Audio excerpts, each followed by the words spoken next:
There's a really interesting thing that I learned, and that is a lot of people on TV didn't expect a war like this to happen in, let's say, certain neighborhoods.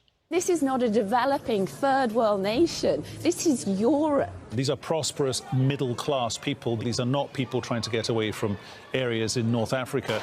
They look like any European family that you would live next door to. What could be a difference here from other conflicts, that could seem very far away, in Africa or Middle East or whatever. I mean, these are Europeans that we're seeing being killed. This isn't a place, with all due respect, like Iraq or Afghanistan. This is a relatively civilized, relatively European, I have to choose those words carefully too, city where you wouldn't expect that or hope that it's going to happen. Wow, that was you choosing your words carefully? That was the careful version? Sometimes I believe that black people are searching for a key to an unlocked door. That the door to opportunity is wide open and will cost you little to get in. The resources necessary to succeed in this country as Africans in America are here. We have everything we need to succeed except each other. We have money. Oh, we're not poor. We're just broke. Our money goes in one direction, away from us. We've taken the art of consumption to a whole new level. We don't sell anything that we purchase, and we don't make anything that we buy. We just consume. We are a $1.1 trillion annual economy. If we were a nation, we would be the 16th richest nation in the entire world. I've traveled to every place that black people have been dispersed, brothers and sisters. I've been to South Africa, East Africa, Central Africa, West Africa, all over North Africa, and all over South America and the Caribbean. And there are no black people in the entire world doing better than we are.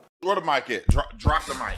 High school student in Texas suspended from school because of his hairstyle.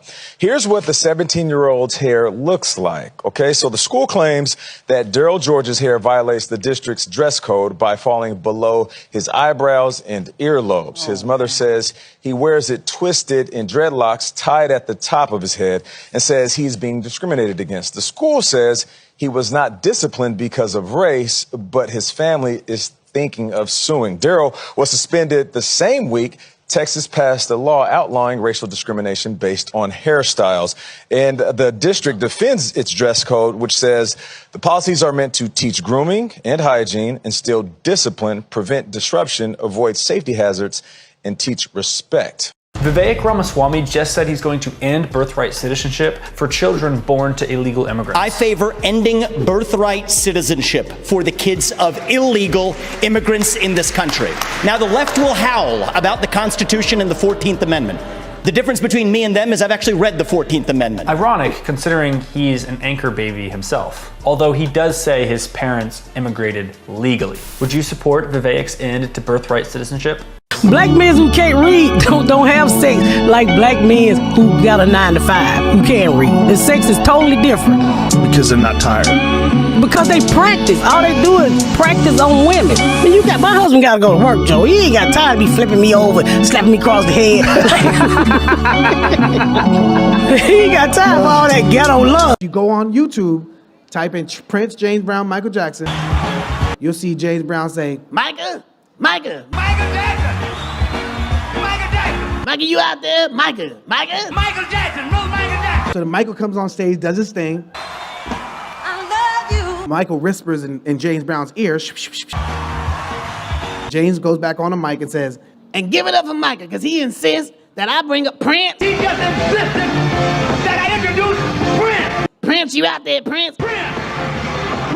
And then Prince is on the shoulders of his bodyguard. And they bring him up on stage. So then Prince gets up on stage and rips the guitar in half. And then he grabs on this pole that's on the stage. And he thinks it's secure, so Prince falls into the audience.